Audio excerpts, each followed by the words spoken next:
Hey, what's up? This is Big Lee with Hustler Spirit, kicking it on another beautiful day with Mr. Fleece Johnson, the Booty Warrior. What's up, Fleece? How you doing, brother? Doing good, man. You doing all right? Doing damn good. Well, we're going to get right into it. I'm going to get into it today about some questions I've been reading in the comments, just to go over them briefly and get past it. One of the questions was, have you ever been penetrated by another man? Well, fucked in my ass? Yeah, Well, the people that asked that comment, yeah. why don't you come and see? Come and see for yourself if I've been penetrated. How about that? Is that a good answer to y'all? Yeah, like I said, it have to work. I'm taking it as a no. Well, you can't take it as a no. It might be a yes. Okay. It might be a no. But I'm saying if you want to know that type of explicit, personal, come and see me. I'll let you know. Come and see. Yeah, make sure your ass is cleaned out too. So I might want to fuck it. How about that? What about have you ever kissed another man? Oh, most definitely. Kissed him. Yeah. In the mouth. In the mouth. Tongue. Down his throat. Right. Okay. And That's right. no shame in my game. You know, I kissed one, and I kiss him again if I wasn't married. But I'm a married man now. You know, even in penitentiary, you know, if I mess with somebody, that's all I mess with is that somebody. It ain't no bunch of people. So you had a consistent mate. Yeah, if I have a relationship, I'm gonna take it all the way for years. You know, that's just me. So what was the? Let's get on the gorge, because I know a lot of people was asking about the gorge. And you mentioned something last time we sat down. You mentioned that you had sex with a woman when you was locked up also. Oh, yeah. Now, yeah, that did happen. A bunch of them. And you know, in penitentiary, a guard, they train their guards that the most powerful weapon they got is a pen and a notebook, where they can tell the inmates, do you want to write up? Inmates get scared like they do out there on the streets when the police run up on them, they run. You know they run. I don't. So the next thing they got on them is walkie-talkies. If a guard lose their walkie-talkie, that's a breach of security. That means they get fired. I steal the walkie-talkie. Only thing they can do is put me in a hole for 90 days, upgraded for another 90 for 6 months. I'm used to doing years in a hole, so what's 90 days? So I steal it. You steal the walkie-talkie? Yeah, I stole the walkie-talkie, and the lady asked me, have you seen my walkie-talkie? I said, yeah, I got it.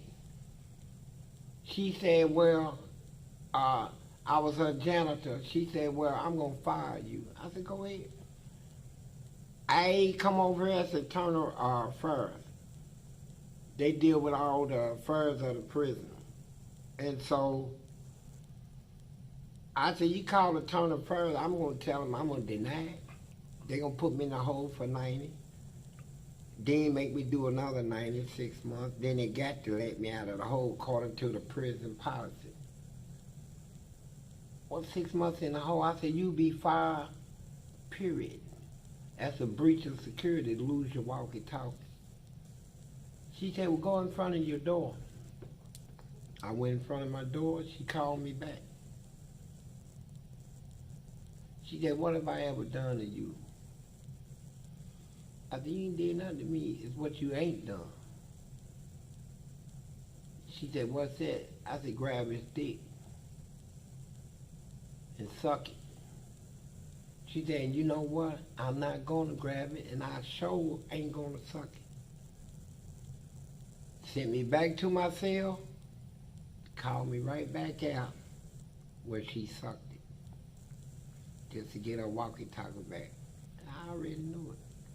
You didn't have to blackmail her for it or nothing. She just knew. Yeah, she gave it up, and then I sold her. Went on to the next one.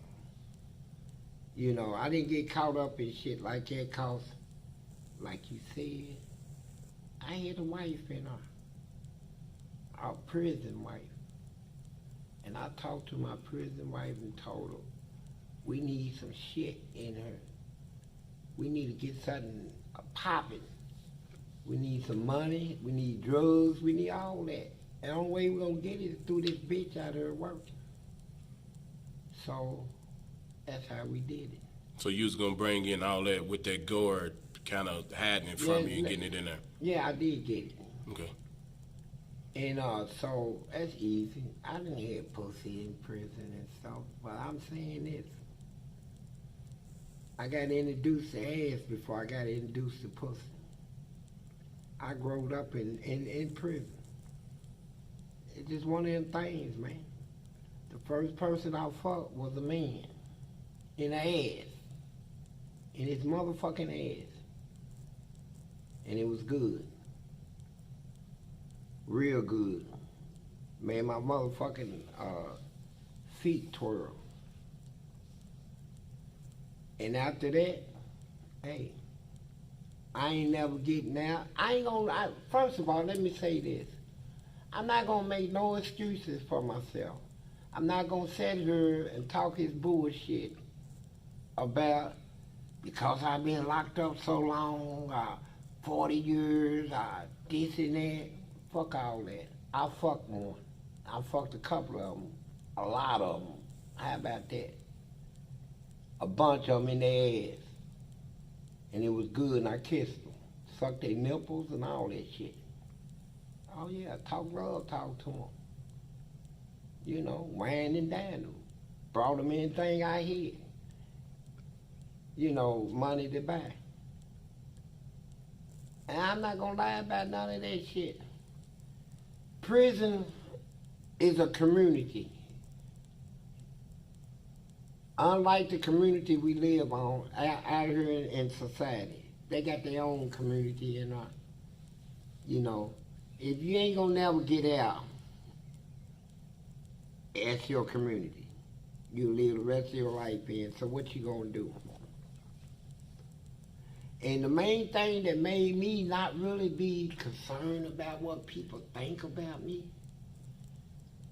is everybody that got something to say about me, I got something to say about them. We in the same boat. You might not do what I do, but you doing something. Just as bad. I don't have no regrets about it. You know, I did my time, I fucked their ass, I did all that. Kissed them, wine and dined them. We kill over them. Any motherfucker I fuck with in there, I would kill over.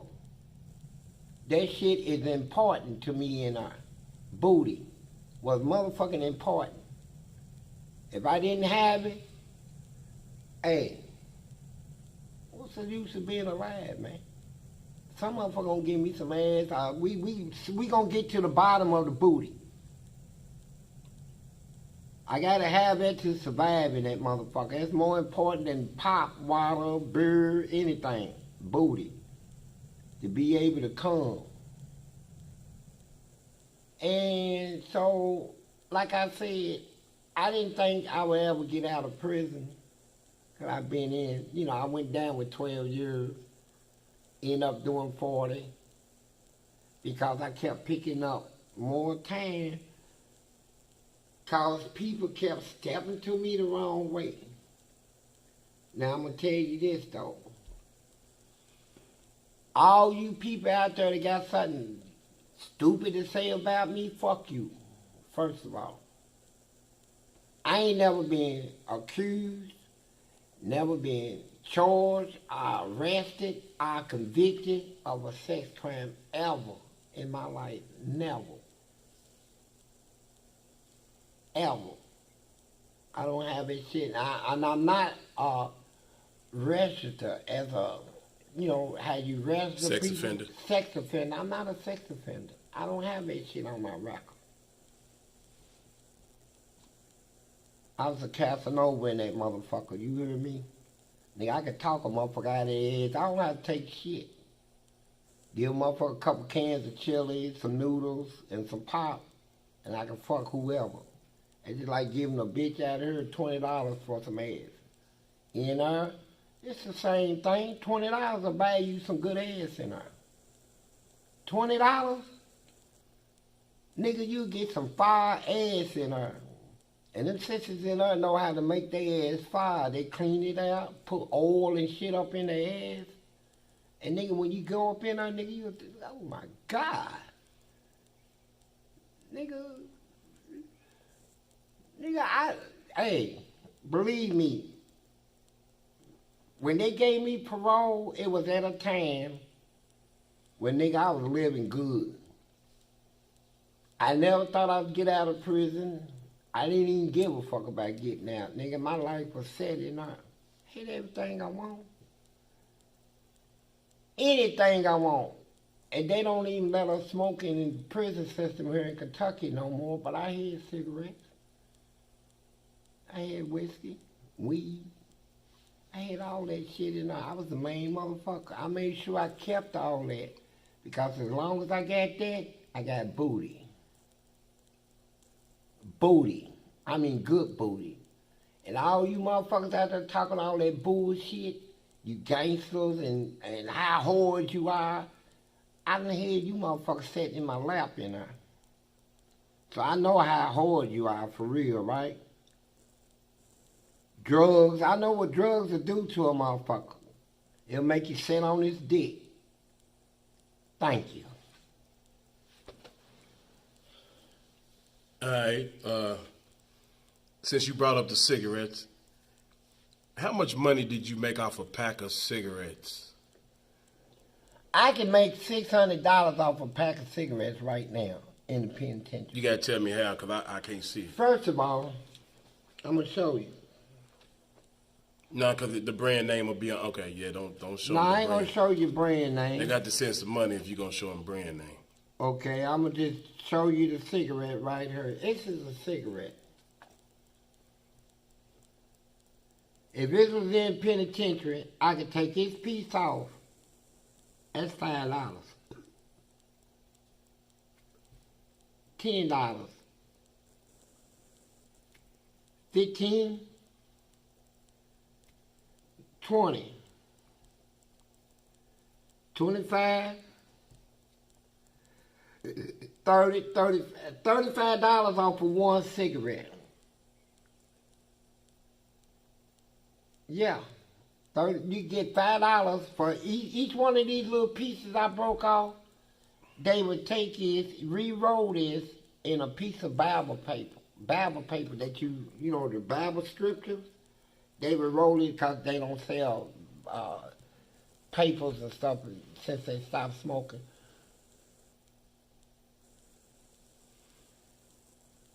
Back up a little bit, Fleece. Yeah. Yeah, right there. You was get so close, it was cutting your head off a little bit. So I can sell this little pieces for $5 a piece any day. Sometimes they give you 10. So the point is, that's how I made money. I made money when I get cigarettes, I sell them and get money and then pay the guards off. The guards that give it to me. Hey, Fleece, at one time, they stopped allowing y'all to smoke in there. And I know you said you made a lot of money from smoking cigarettes. From selling cigarettes. How was y'all getting the cigarettes in there at that point? Well, at the time, I'm a hardcore motherfucker. I keep it hard. They took away our cigarettes because was about 6 or 8 inmates escaped out of Eddyville prison, went to Tennessee and killed some old people that was pillars of their community. It frustrated a lot of people. So to get back at the corrections department in Kentucky said, that's enough. We sick of it.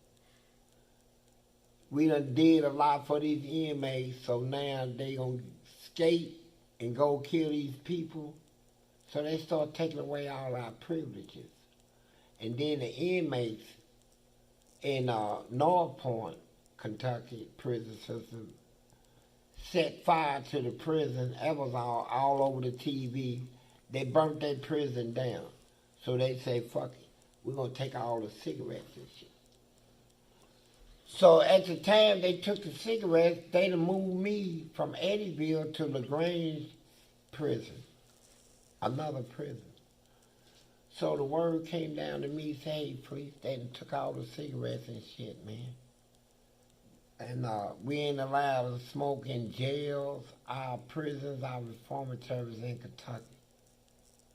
I said, man, at the time they took all the cigarettes, this is what I saved up. I had 2 cans of tobacco. So they had already told me that I'm going back to Eddyville. So I saw an opportunity to make a whole lot of money. They ain't got no cigarettes down there. I know they'll pay whatever. A pack of cigarettes can sell for $600 in the penitentiary. Easy. And I ain't have shit. So I took a shampoo bottle, 16 ounces, Whaler Blossom shampoo bottle. Flushed it out, cleaned it out real good. So I took 2 cans of top tobacco, stuffed it in add water. When you add water, it packs it down more. You can get more in there when you add water because you can pack it down. So I filled it all the way up. Took the matches, broke them, put them in a cellophane where they can't get wet because I already damped the tobacco. So took the cigarette papers, did the same thing, wrapped them up in something, put them all in the tobacco. So I got a dilemma. I got the 16-ounce bottle filled with tobacco, but how the fuck is I'm gonna get it in the penitentiary? And I know how they monitor and search shit when you go into Eddyville. They got this this thing where you walk through it. Like an X-ray machine or something. They got all that shit. Mm-hmm. It's not like an X-ray machine. It's what you call it when you check for weapons. A metal detector. Yeah, they got the metal detector when you go through the Eddyville.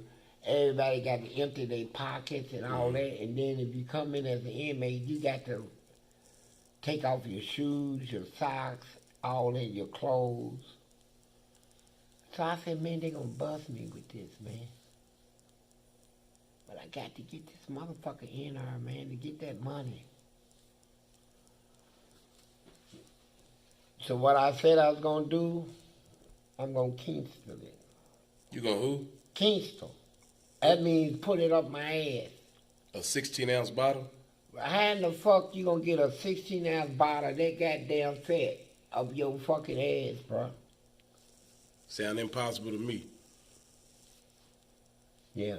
That's the type of shit I do, the impossible shit, right? It took me about 3-4 hours. Now, I'm being literally serious. I got that motherfucker up in there. I got it all the way up in there. Now I got to drive. I said my asshole wouldn't even close up. That motherfucker just open like that. I said, that's a bus. I got to close this motherfucker. It closed.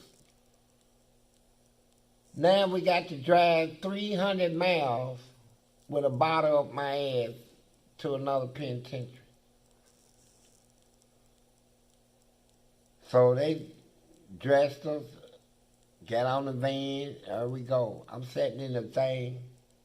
It's motherfucker aching to get out of me. 300 miles we drove from North Point to Eddyville. We get there, they search me, they ain't find shit. You know, when you go into the prison system, they tell you to squat, bend over, all that shit. And I can't cough. They tell you cough 3 times. I know if I cough, that motherfucker's gonna come out. So, my thing was to raise hell. I said, man, fuck all this shit. Goddamn, start cussing and shit. So they said, Johnson, stand over there. They didn't make me do all that coughing and shit. So they took me and put me in a hole, because I was coming from the hole. So, an inmate came up on me, one of my favorite inmates. He's a white dude, man. We do a lot of business together. His name was Chin. Chin came up and said, hey, man, they took all the tobacco and stuff. We ain't got shit down there for Fleece. But I told people, I bet you brought something. I said, you know what? I did.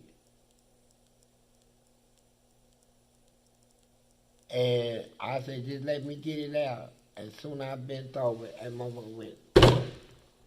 It popped out of him, it just shot out. Hit the wall, hit the ground, and he ran. He said, what the fuck? I told him go get me a razor blade, and I cut around the plastic, cut that whole top off to get the tobacco out. Then I had to let it sit out until it dries out, 'cause I had to wet it and pack it down. And once it dried out real good, I made thousands. Hey, Fleece, you got an interesting story about, you named a security guard. I don't know his name, but he did something to you. But tell me about that whole story on how you got back at him and how he retaliated against you. Well, first of all, I was considered, in the Kentucky prison system, is the worst inmate they got. They consider me the worst because I'm the one that'll fight them for their injustice. Everybody else was trying to go through accepting the shit that they were doing to the inmates. I wouldn't accept shit. I fought. So there was a guard in there named Nemo. Nemo. That was his name. Well, Nemo came through one day. They was feeding a child. And he got smart with me, and I got smart back. And so when they fed chow, he didn't give me a tray. He passed my cell up. So I'm hollering, hey man, I didn't get a food tray. And they ignored me, wouldn't want to feed me. This violated the law. So I said, I'm gonna get this motherfucker. So later on, when they picked up the food trays, by law, they got to give us an hour exercise every day on the walk in the home. That's the law. Come from the Supreme Court. In the case Heathrow versus Finney, that's the legal case. Arkansas case, landmark. So when they let me out of my cell to come out from rack, I walked up to the gate, and this Nemo was behind the gate. He said, get away from the gate. I said, I need to talk to you, man.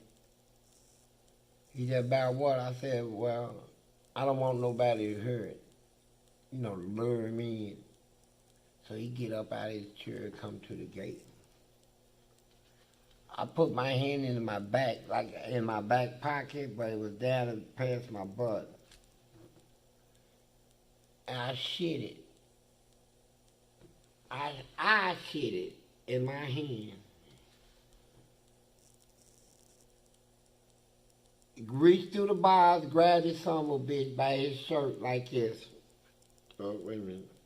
I grabbed him by his shirt, pulled him up to me, and smashed this shit all in his face like this.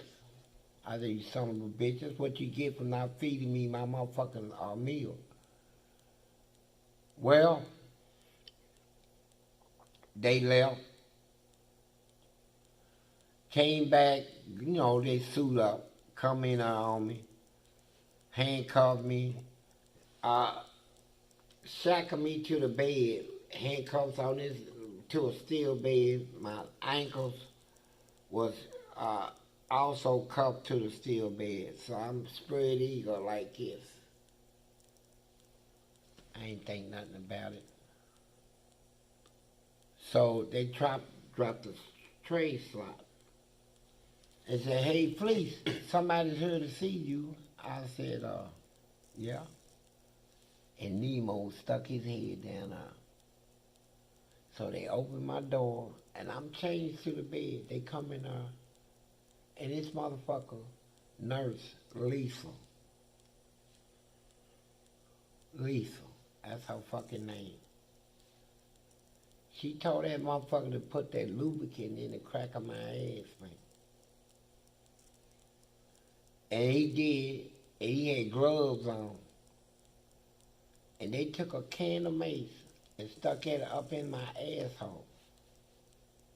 Not on my asshole, inside. And emptied the whole can in my ass. The whole can of mace? The whole can of mace, and burned the shit out of it. But I said, you know what? It's all good. I'm going to get you back. Any motherfucker that did something to me, I got him back.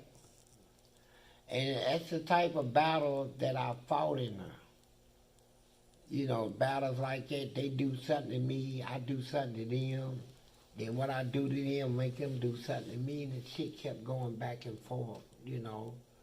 And it built up, I'm not going to let off. I'll fight you to the death.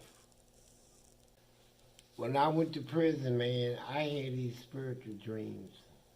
I had a dream where I seen Moses in a dream.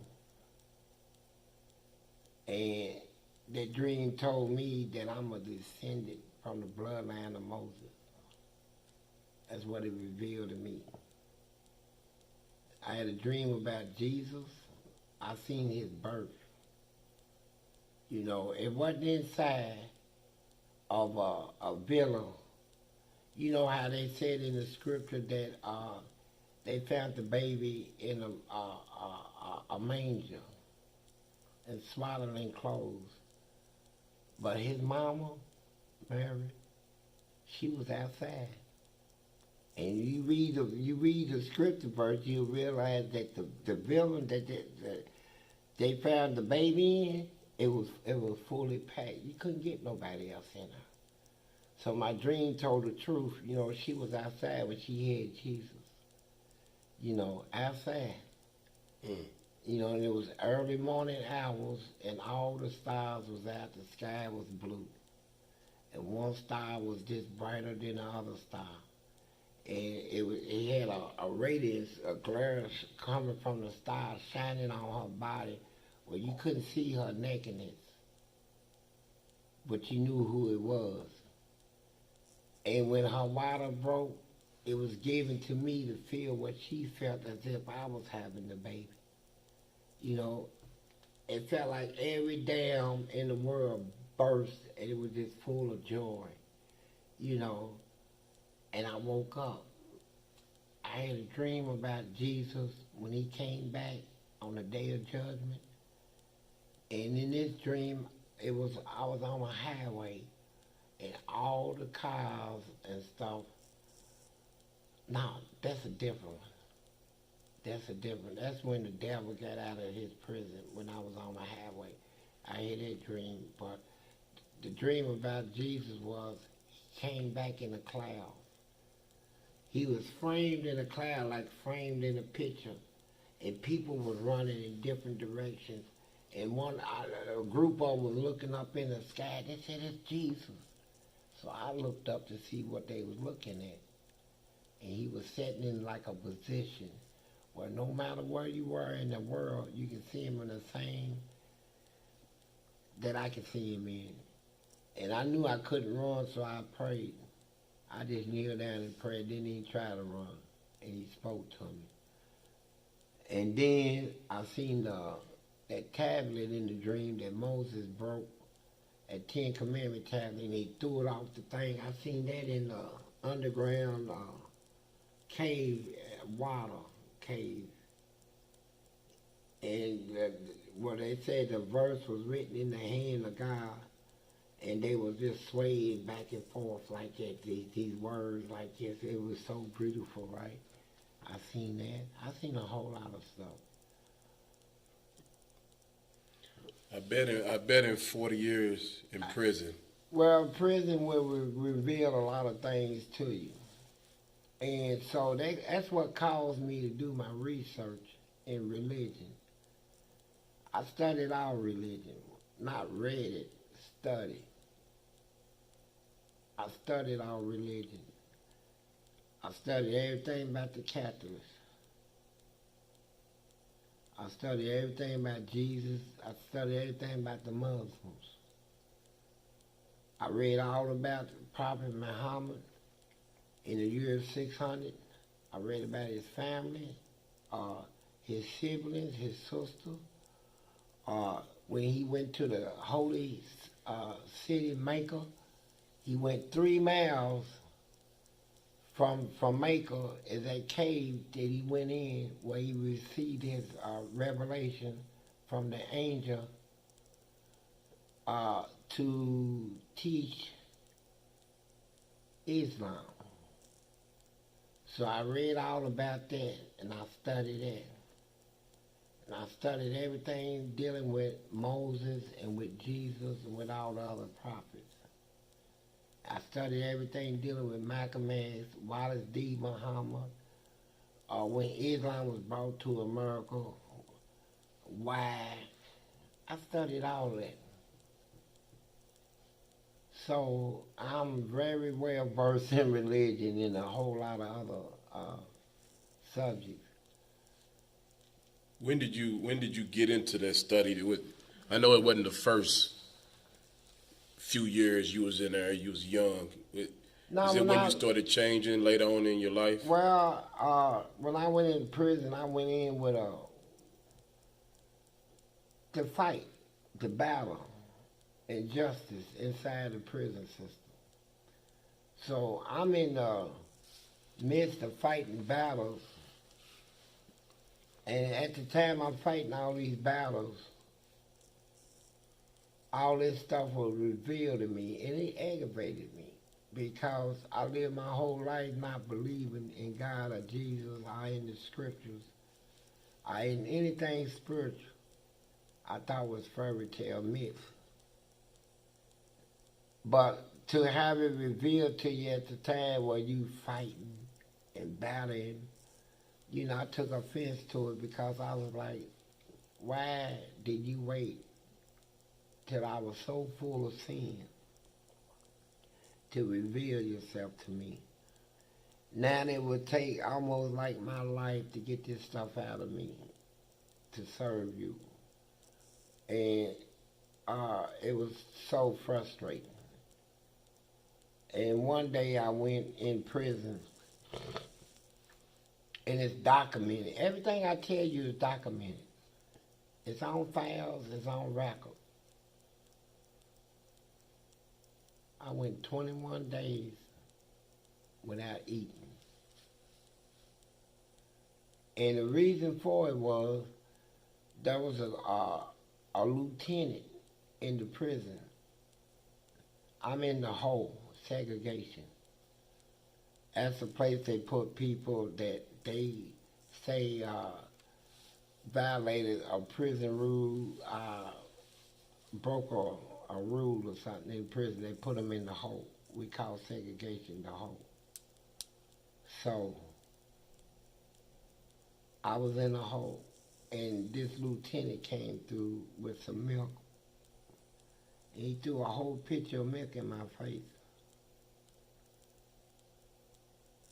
So when he came back on the walk, I threw a cup of piss in his face. He came back and told me, you know what, Johnson? I like you because you stand up for yourself. I took it like a grain of salt, man, like he meant that, but he didn't. So when they moved me to another walk, and when they start feeding the inmates, he'll holler, is Johnson on the walk? I said, yeah. He said, how many food trays you want? I said, 3. He was trying to make people think I was a rat or something, right? Because everybody know he was nasty. But everybody know me. They know I fought them guards hard. So they know ain't no rat shit coming out of me, right? They knew what he was doing. So when he seen it didn't work, he put some bugs and worms and cockroaches and all that in my oatmeal. And when I seen that, I said, so I threw my tray. I said, I ain't gonna eat the rest of the time I'm in this penitentiary. And they thought I was joking. And it went all the way up to 21 days where on my 14, 15 days, them guards would open my door, bring food from McDonald's, steakhouses, set it right there on the floor, try to get me to eat, but I wouldn't eat. I said, I'm not eating shit. I went from 198 pounds to 132 pounds in 21 days because I didn't eat shit. And then on the 21st day, they told me to pack my shit. And they sent me to Luther Lucky Correctional. So did. How long did you stay there? Were they just trying to send you there? Soon I went to Luther Lucky, they had a guard there named Gil. Nasty motherfucker. He used to work at Eddyville prison, the prison I came from, but he got fired from my. So he went to Luther Lucky and became a lieutenant. So I was filing a lawsuit over everything that happened to me. So my ink pen ran out of ink, so I went to the caseworker to ask for another ink pen. Her name was Miss Black. So when I walked in there, I seen on her desk there was a jar full of ink pens, and I told her. So he spoke up and said, no, she don't have no ink pens, get out of here. So I said, man, there's a lot of ink pens in that jar right there. You can't speak for her. So he got frustrated and said, let me see the ink pen that you got that ran out of ink. He said, this is a state issue pen. I'm confiscating it, consider it as contraband. Get out of her. So I left the office and went and talked to the prison legal aid inmate. He told me if it was contraband, the state wouldn't issue it to us, issue it out to, to them to issue out to us. So I went back in the office, kicked the door. Door flew back, the glass broke out of the door. So I said, you and nobody in here gonna take a goddamn thing from me. And I reached over her and grabbed every ink pen out of that jar, put them in my back pocket. So he jumped up and said, you going to ask you going to the hole. And this motherfucker jumped up and grabbed me up in here.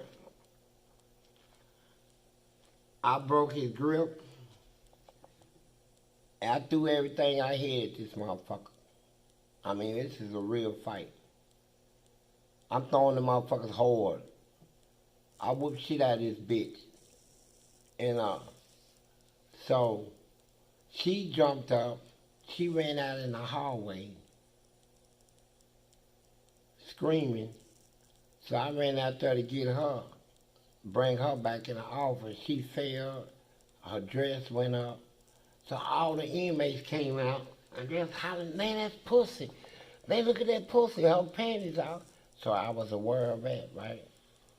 So what I did, I tore all that shit off of her.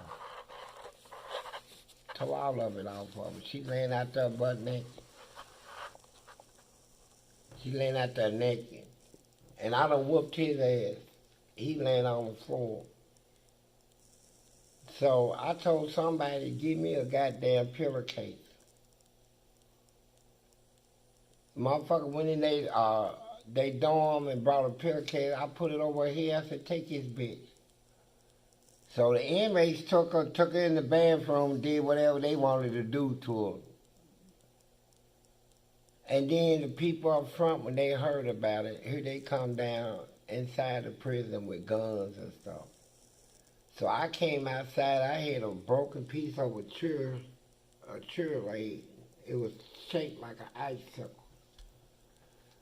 So these motherfuckers coming from the administration, they was like, drop the weapon, drop the goddamn weapon, we'll shoot. So all the inmates is hollering at me, man, drop it, man, Fleece, don't be stupid, man. They would shoot you. These people would shoot. I said, fuck them, shoot. They didn't shoot shit. And eventually I put the weapon down. Went on to the hole, get it over with. Send me on back to Eddyville. You know, if I mess with somebody, that's all I mess with is that somebody. It ain't no bunch of people. So you had a consistent mate. Yeah, if I have a relationship, I'm gonna take it all the way for years. You know, that's just me. So what was the? Let's get on the gorge, because I know a lot of people was asking about the gorge. And you mentioned something last time we sat down.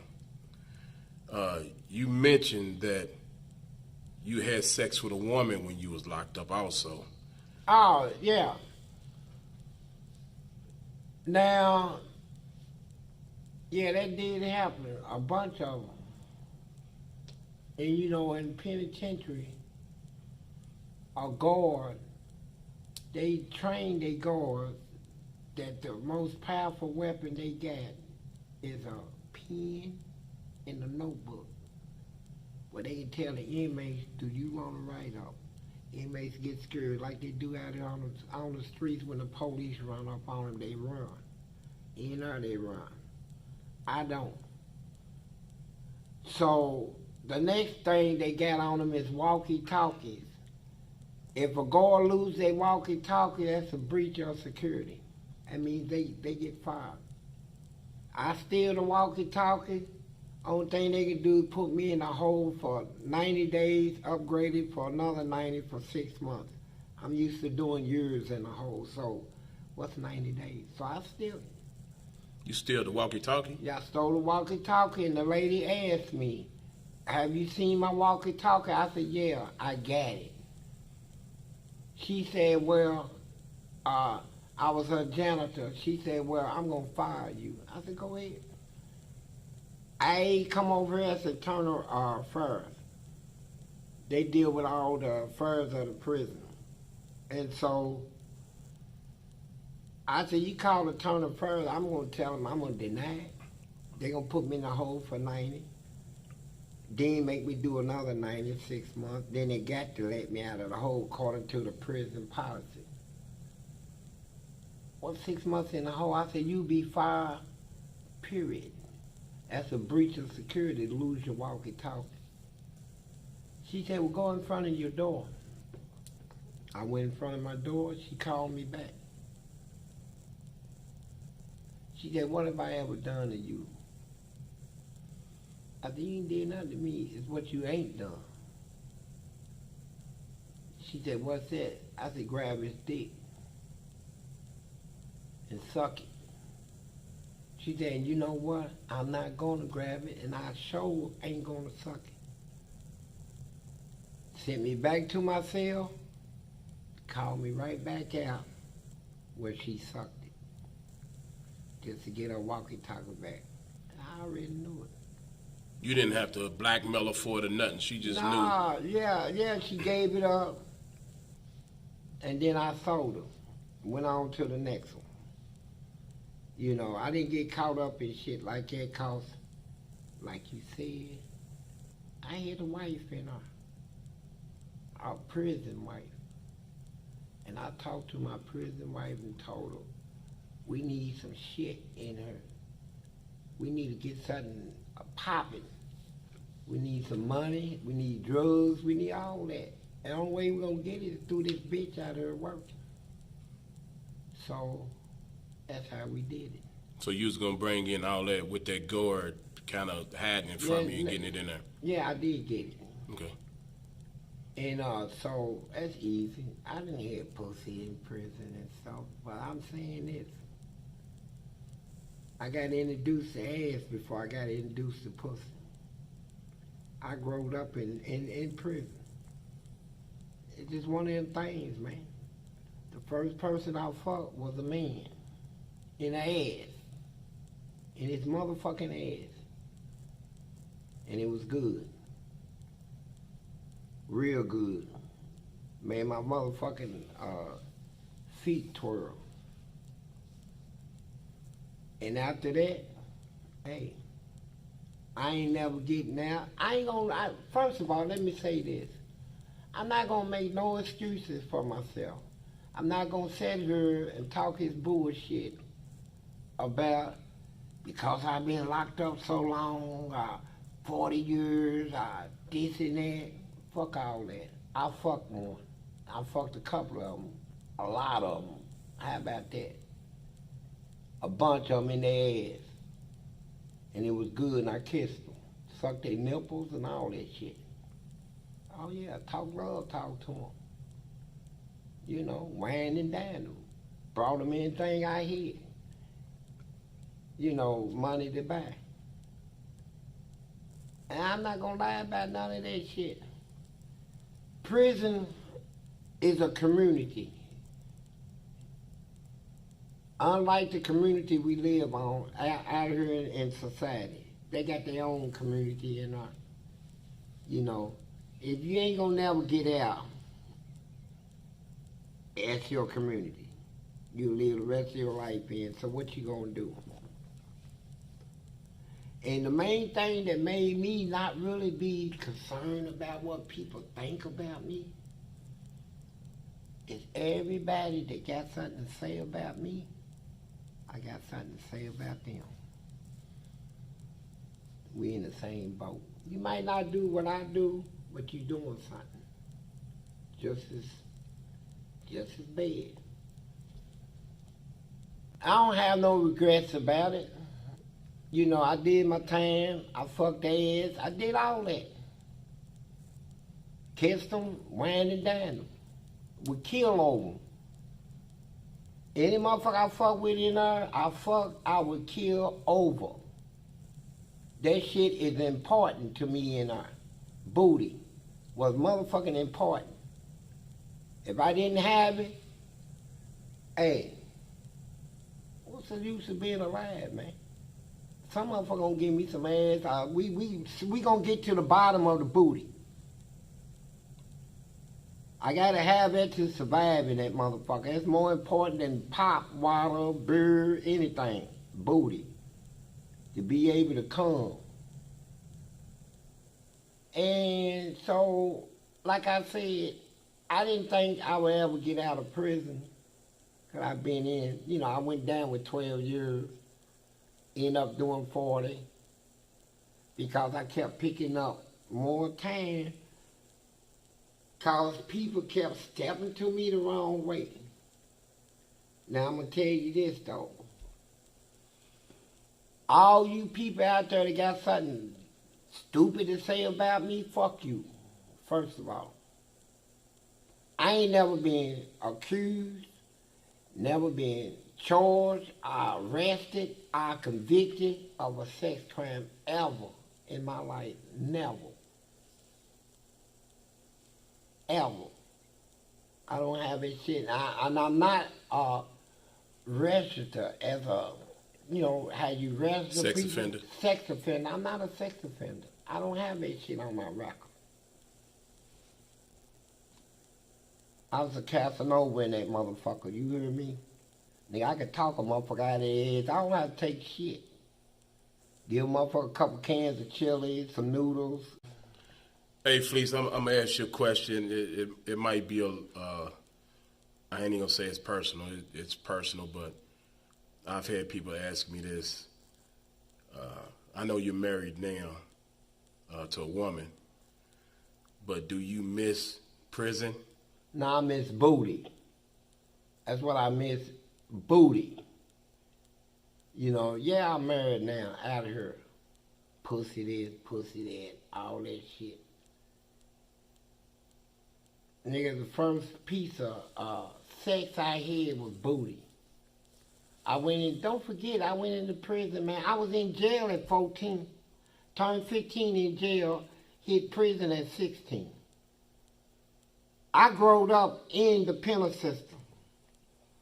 Ain't never had the first American virgin, as you can call me. But when I got introduced to some booty, hey, it was fire too, boy.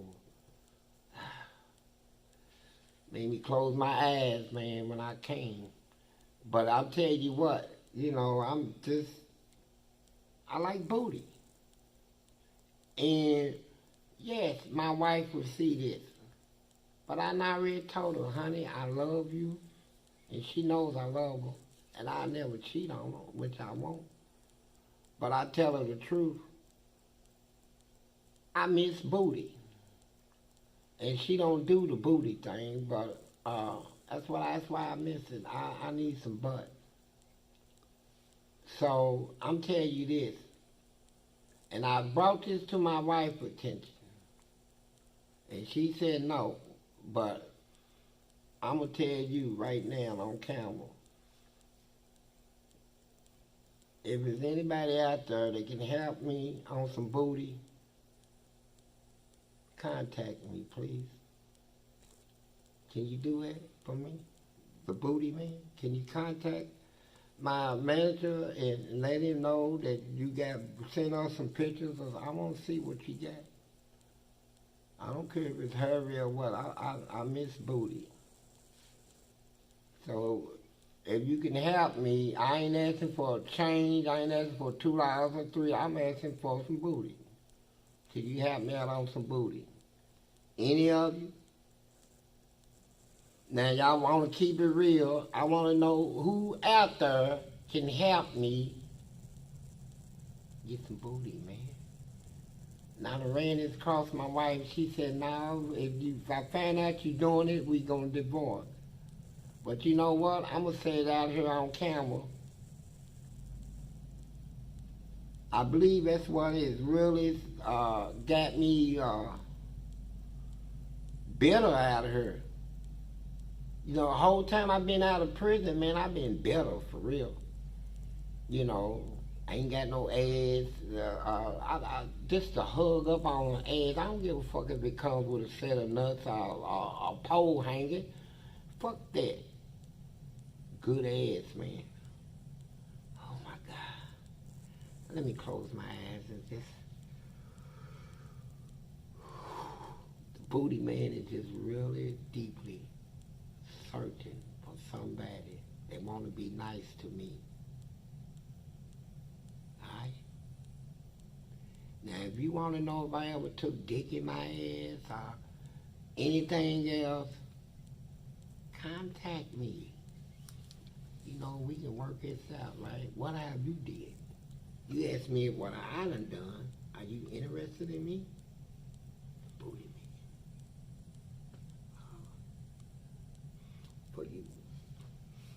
All right, let me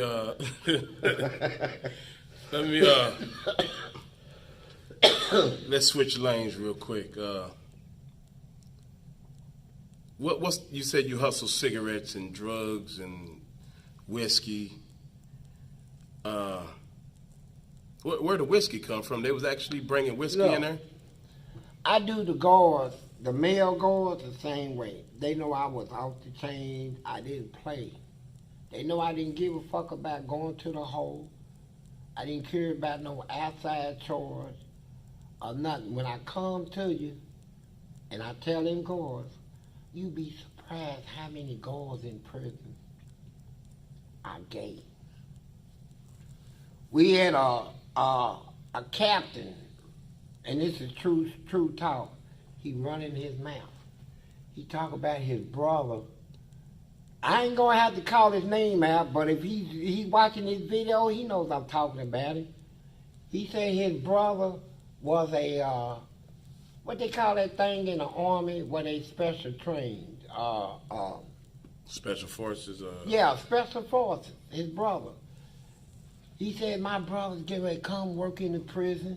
Y'all think I'm strict? Wait till you see my brother. He's this all that old shit. His brother came, and guess what? What's that? He got fucked in his head. What? Yeah, Mister special ops, whatever the fuck he called it. He came in there, and I remember when he made his rounds, he had his big old thick legs, had one of them big old bubble butts, right? A big bubble butt. I said, God damn. And he was running his mouth. Yeah, this is my brother. You know, he's gonna be working for y'all. He's on probation for now for 6 months, but he ain't gonna play with y'all. I said, shit, I ain't gonna play with him. The motherfucker's ass fat, the motherfucker, right? So I made it I said, hold up, I'm gonna have to get to know this motherfucker. So the first time I spoke to him, I said, you his brother? He said, yeah, I'm his brother. Is there anything I can help you with? You got a problem? You know, he's coming out real smart and shit. But you know, when you a booty master, you already know all these sayings, right? Motherfuckers come out with the tough talk, all that shield, erecting a shield. You know what's behind it, right? Penetrate the shield, you're gonna get their ass, right? So you gotta, you know, chasing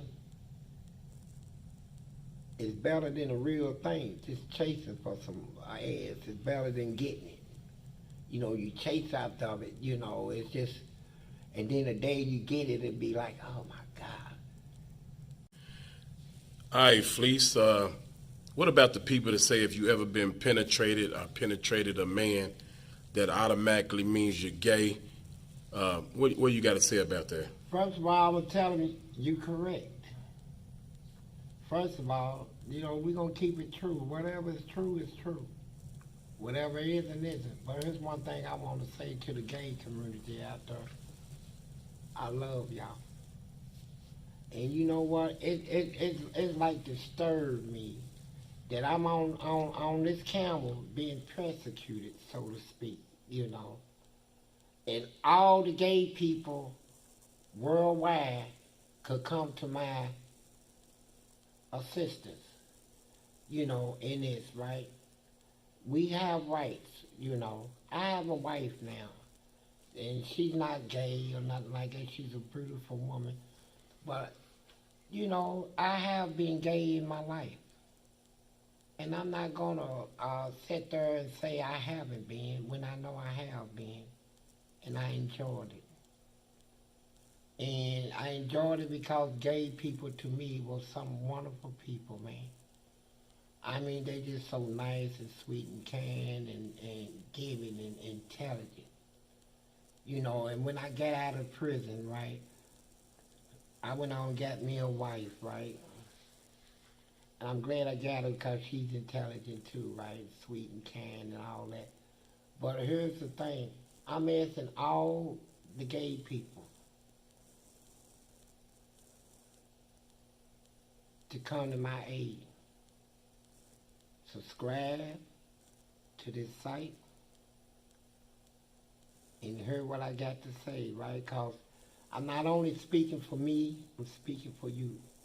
I'm speaking for the whole gay community worldwide.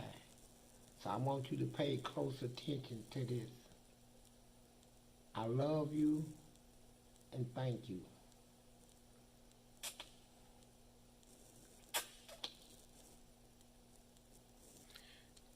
Hey, Fleece,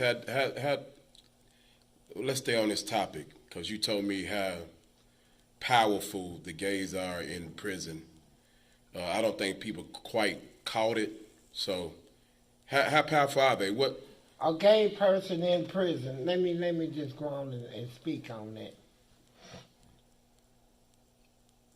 They the most powerful person in the penitentiary is the gay person. Not the weakest, the powerful.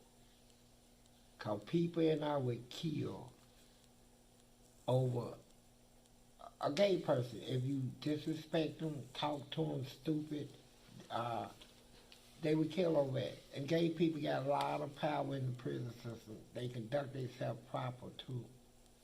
You know, people love them in prison. You know, because in prison we don't have wives and girlfriends or nothing like that. We only got each other.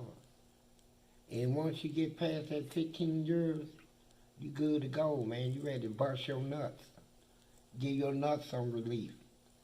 And then when you find a gay person in prison, and they do everything different from a woman. You got ladies out here walk around all day long, don't clean this. Them gay people clean themselves. They douche, clean themselves real good, and when they sit down on a man, they give him the best love he ever had in his life. Oh, God, Jesus. And you know what? They threw me out of prison at a time when I really didn't want to get out because I was comfortable in you know, I really wasn't expecting all this. But when they gave me parole and threw me out on the street, I took it. But back to the gay thing, yeah. I'm gay. I was gay. Put it like that, I was gay. And I don't regret it. I don't have nothing bad to say about gay people. I love them.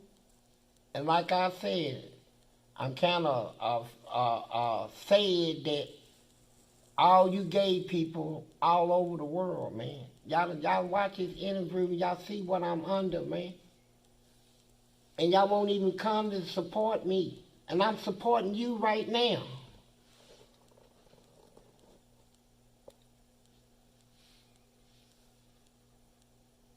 It don't make sense to me. What kind of situations does the gays control in prison? Do they control all of They it? control all situations in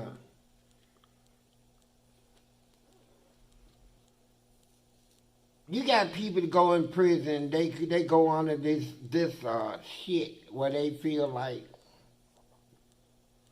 they gonna address everybody as a man. Amen, amen. You can't do it in prison. You would addressing gay people as yes ma'am, no ma'am. Or you get your ass towed up. They get a lot of respect in there because they got what all men need.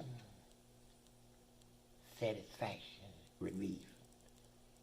Get your nuts taken care of. They do all that stuff. They cook, they clean. They got all the traits of a woman. Some of them in there is built better than a woman. They just got a dick. You know, you move that to the side, you got some good ass, man. You can take it if that's what you're into. Get the best of both worlds. Do you remember? Do you remember that quote you said on MSNBC? Now, explain to MSNBC like you was talking about the reason. Now, MSNBC, I'm gonna get on this. Before they came to the prison, I was in a scare straight program. You know, they send juveniles, we scare them. You come here, you gonna be my boy, I'm gonna fuck you, all that. They done heard all that shit. I was so good at it, I could make them cry.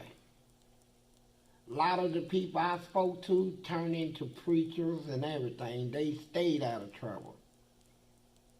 That's some good I did. MSNBC came in. They wanted to do an interview at the time that I done tore the prison up. I cost the state $200 million in Kindred versus Bland. That's a civil action. They done seen that part before, but I want you to explain. Okay, I know what part they seen, but I'm bringing you back Okay. to remembering this. Okay. So I done told the prison up. So now I'm like 10 years without getting in a lot of trouble I used to get into. I forgot all about that shit. MSNBC come in and want to do an interview. So I said, okay, I'll do the interview, but I'm going to say what I want to say. And so while we was doing the interview, at one of them that was interviewing me, I know he was gay, right? So I touched him. I said, if you was in her, I'll fuck you. They panicked. They called the guards. Get him out of my cell, right? But he knew what I was talking. And here's what I don't understand. A lot of people that talk to me about this gay shit, what about them? Are they gay? The girls that done ran up on me, talk about, we seen you a booty man, this and that. I said, what about it? She said, you fuck a man in the ass? I said, who you fuck? Here's a bitch that done fuck 20 motherfuckers a week. Sell a body and all this, gonna ask me about myself. You know. I'm telling you what, ain't no shame in my guy. I fucked ass, nigga. And if I wasn't married right now out here in these streets, I've seen a lot of ass out here that I wish I could fuck. Motherfuckers running around shooting basketball, ass wobbling and shit. I already know what all that is, man. Big fat asses, weightlifters and shit. They got muscles in their ass, man. But I ain't in prison no more, and I stick by this one thing. If I'm married, if I'm with somebody, I'm with them. I don't cheat. I don't mess around on them. But if I wasn't married right now, I'd be fucking a lot of ass out here, a whole lot of good ass. I would probably feel like I'm in heaven out here.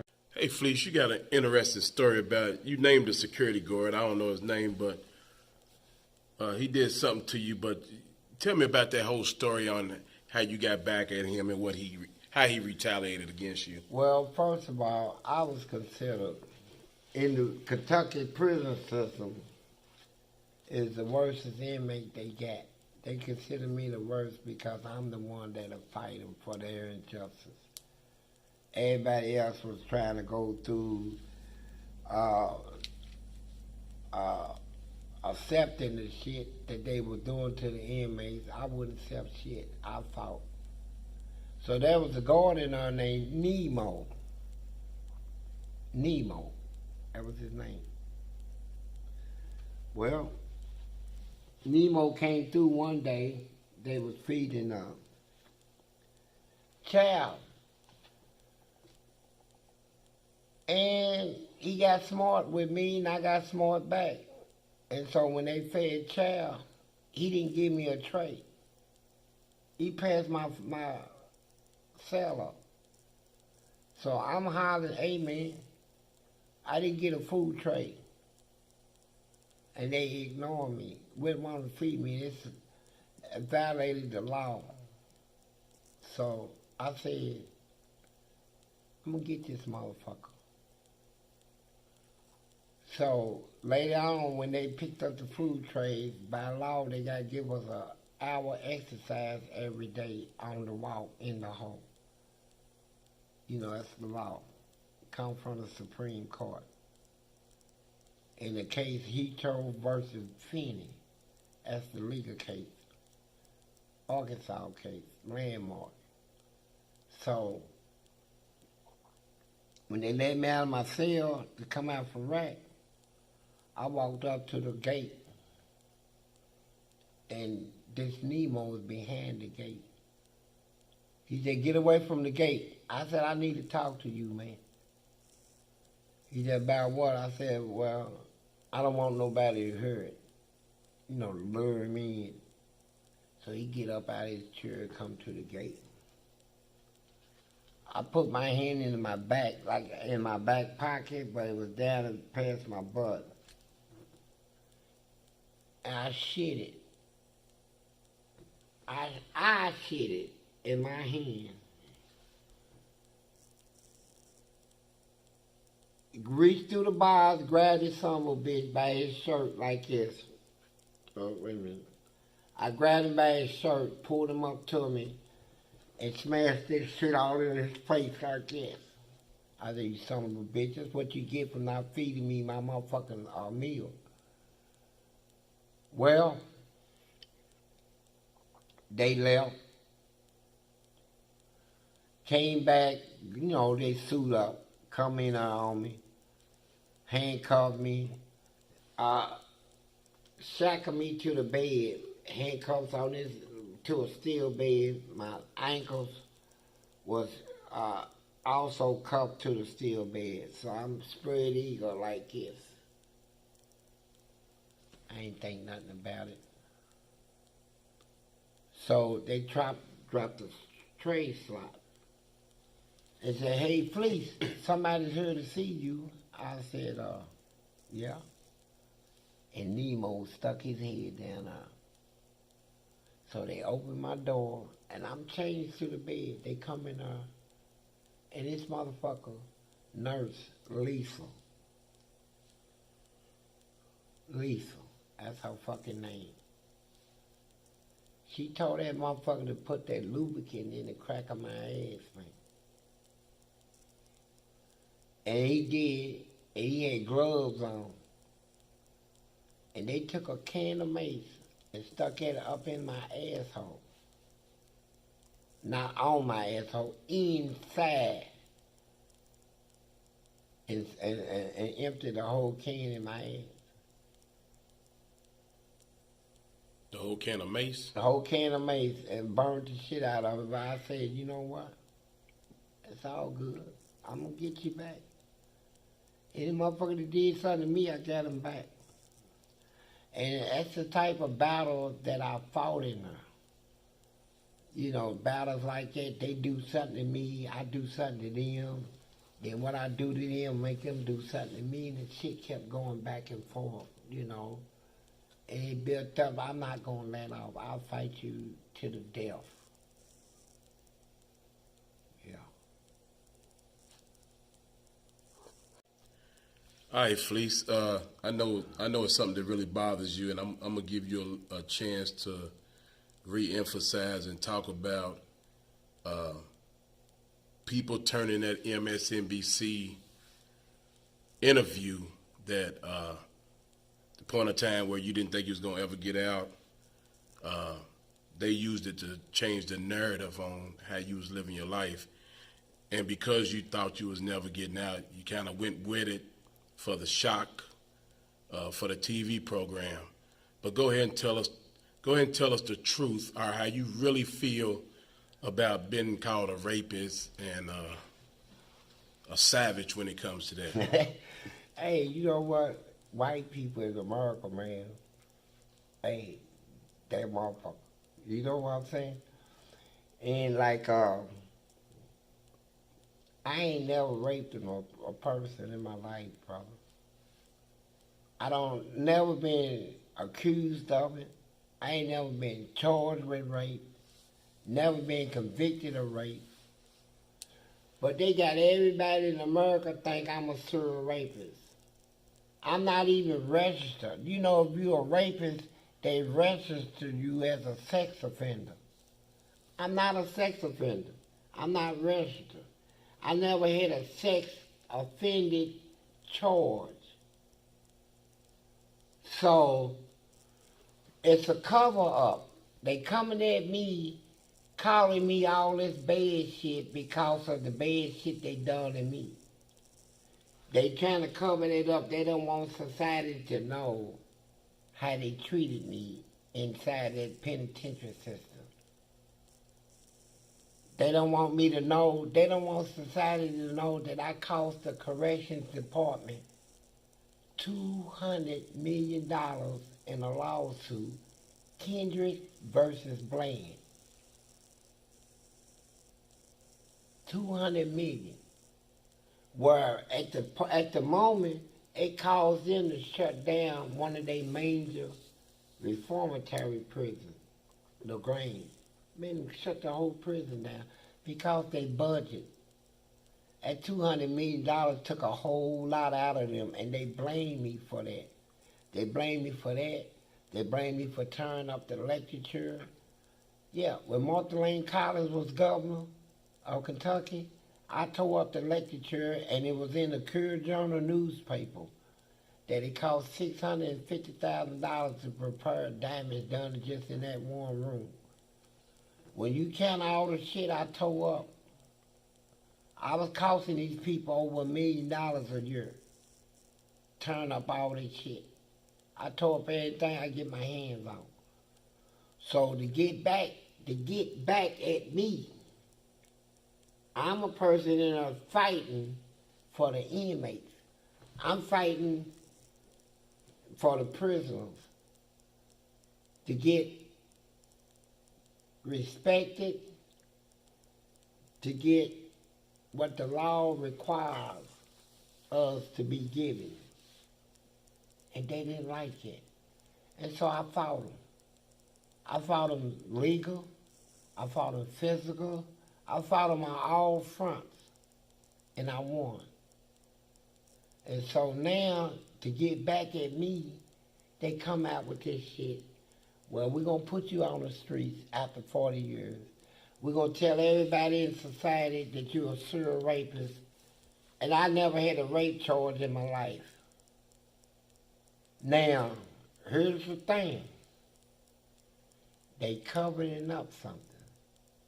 Now, all you people out there listening to this, I know you got to be frustrated like me because you was thinking, hey, here's a guy that's a serial rapist. I don't want him living next to me. I wouldn't want to give him a job. I done lost over 40 jobs over that statement that I was a serial rapist. People don't trust me, man. And they put me out here and put all this stuff on me just for that reason that because I whooped their ass in the penitentiary. One man went up against the whole system and I whooped their fucking ass, bro. I whooped their ass. I whooped their fucking ass. I didn't care about all that white shit. I whooped their ass. And they don't like it. Goddamn right.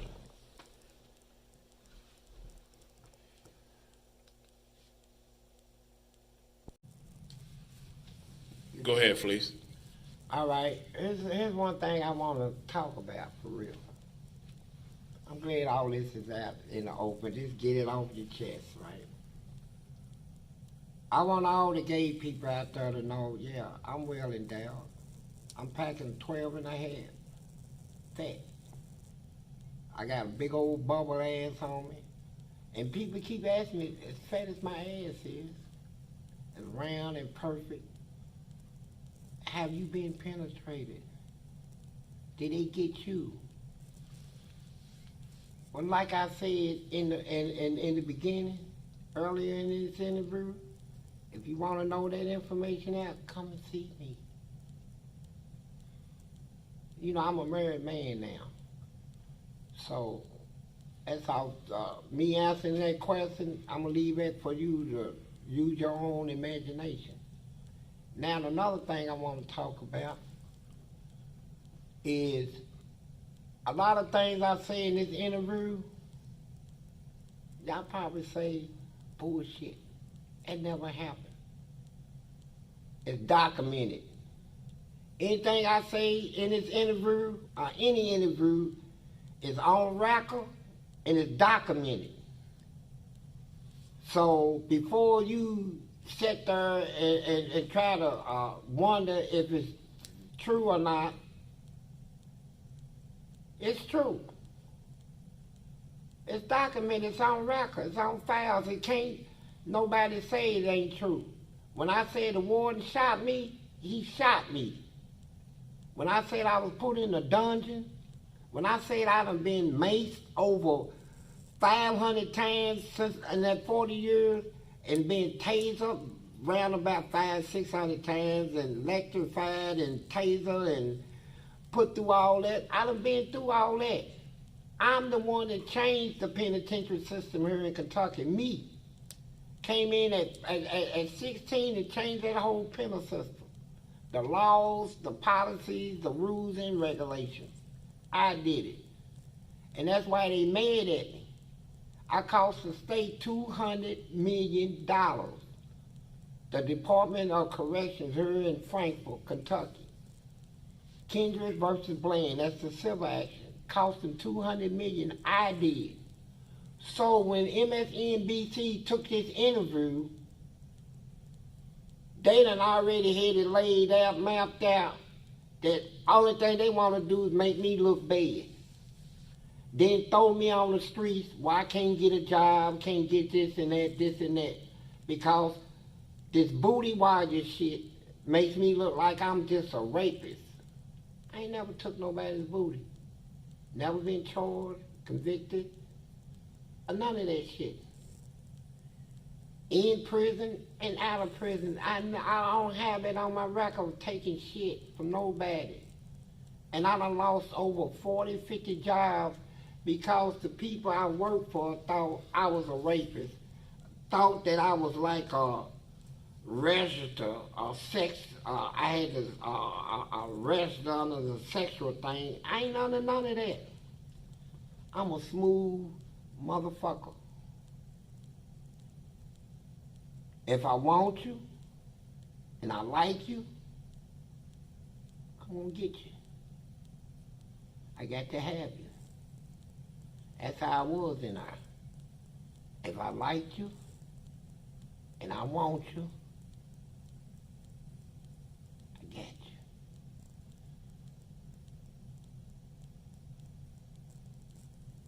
That's booty talk. That's real talk.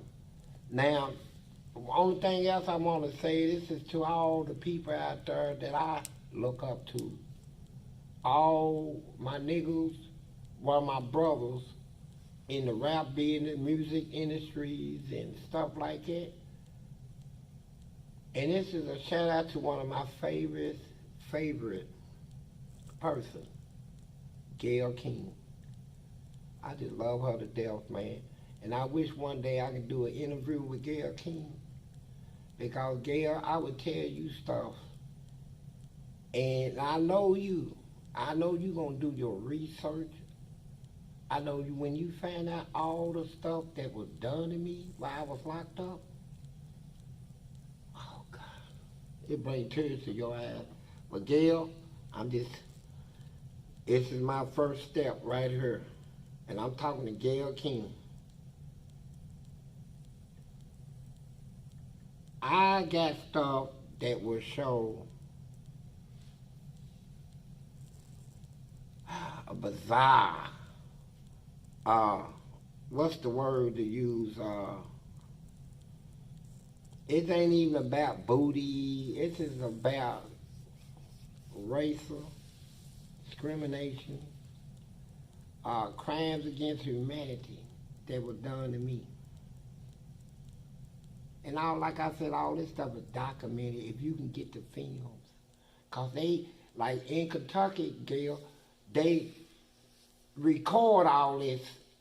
When they run up to your cell, they got to remove you from one area to the next. They record it, right? And I'm up in the thousands. You know, where they shot me, gassed me, maced me, jumped on me, and I just kept going. But I'm a success story. And another thing I'm going to give a shout out is all the rappers and stuff like that. I'm hard, nigga. I'm as hard as any nigga out there. What happened, bro. I was raised in the penitentiary system, you know, from a baby. This is all I knew, man. I love you, brothers. And I don't see why everybody's sitting out there listening to this and not wanting to really hear what actually happened and come to my aid, man. and buck 'em. Goddamn shit. Damn, Fleece.